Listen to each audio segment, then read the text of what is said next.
Hello అండి, ముందుగా paneer masala curry కోసం పన్నీర్ని ఇలా ఫ్రై చేసుకొని పెట్టుకున్నాను గోల్డెన్ బ్రౌన్ వచ్చేలాగా. ఒక 2 చిన్న ఆనియన్స్ని కూడా పొడుగా కట్ చేసుకొని ఫ్రై చేసి పెట్టుకున్నాను. ఒక 7 టమాటోస్ని ఇలా ఉడికించి పెట్టుకున్నాను.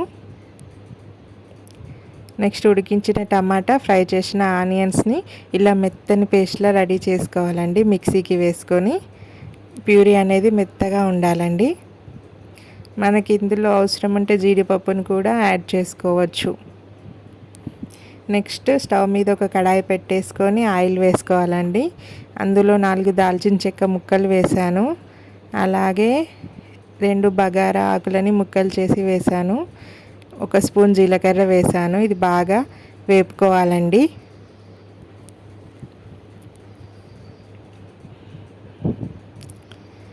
బాగా వేగిపోయింది కదా. ఇప్పుడు కర్రీకి సరిపడా పసుపు ఇక్కడ యాడ్ చేస్తున్నాను. పసుపు వేగిన తర్వాత మనము మిక్సీకి వేసుకున్నాం కదా టమాటో అండ్ ఆనియన్ ప్యూరీ, దానిని యాడ్ చేశాను. యాడ్ చేసి పచ్చి వాసన వెళ్ళే వరకు బాగా మనము కలుపుకొని మూత పెట్టేసుకొని కాసేపు మగ్గించుకోవాలండి.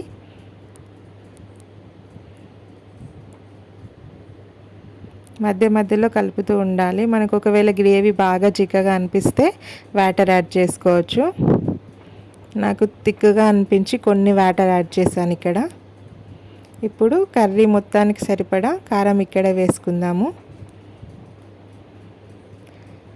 నెక్స్ట్ కూరకు సరిపడంత ఉప్పు వేసుకోవాలి. నేను 1.5 స్పూన్ వేసాను.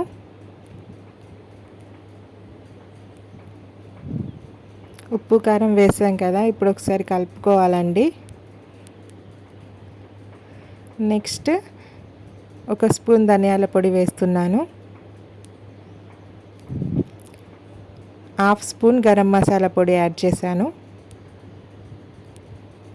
ఇప్పుడు మళ్ళీ ఒకసారి కలుపుకుందాము. మూత పెట్టేసుకుని ఒక 10 to 15 మినిట్స్ మనం మంచిగా సిమ్లో మగ్గించుకోవాలండి. ఇప్పుడు మనము ఫ్రై చేసుకొని పెట్టుకున్నాం కదా పన్నీర్ పీసెస్, అవన్నీ యాడ్ చేశాను. ఒకసారి బాగా మిక్స్ చేసుకొని మళ్ళీ మూత పెట్టేసుకొని సిమ్లోనే ఒక 10 మినిట్స్ మగ్గించుకుంటే సరిపోతుందండి. మధ్య మధ్యలో కలుపుతూ ఉండాలి. చూసారా 10 మినిట్స్కి మనకి ఎంత మంచిగా కుక్ అయిపోయిందో. ఆయిల్ కూడా పక్కలకి తేలింది చూసారా, చూపిస్తాను మీకు. చూడండి ఆయిల్ ఎలా వచ్చిందో సైడ్స్కి. సో మన కర్రీ రెడీ అయిపోయినట్టే అలా ఆయిల్ పక్కకి తేలితే. నేను కొంచెం ఆయిల్ తక్కువే వేసానండి.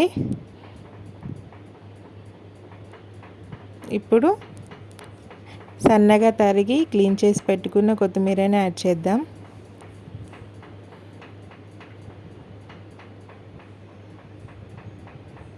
కొత్తిమీర వేసాక మంచిగా కలిపేసుకొని ఒక్క 5 మినిట్స్ అలా సిమ్లో పెట్టేసి స్టవ్ ఆఫ్ చేసుకోవడమే. ఇది మనకి రైస్లోకైనా బాగుంటుంది, బగారా రైస్లోకైనా, నార్మల్ రైస్లోకైనా, చపాతీ పుల్కా దేనికైనా చాలా టేస్టీ ఉంటుంది. ఇలా ఆనియన్స్ కర్రీ పెట్టేసుకొని చపాతీతో తింటే చాలా బాగుంటుంది.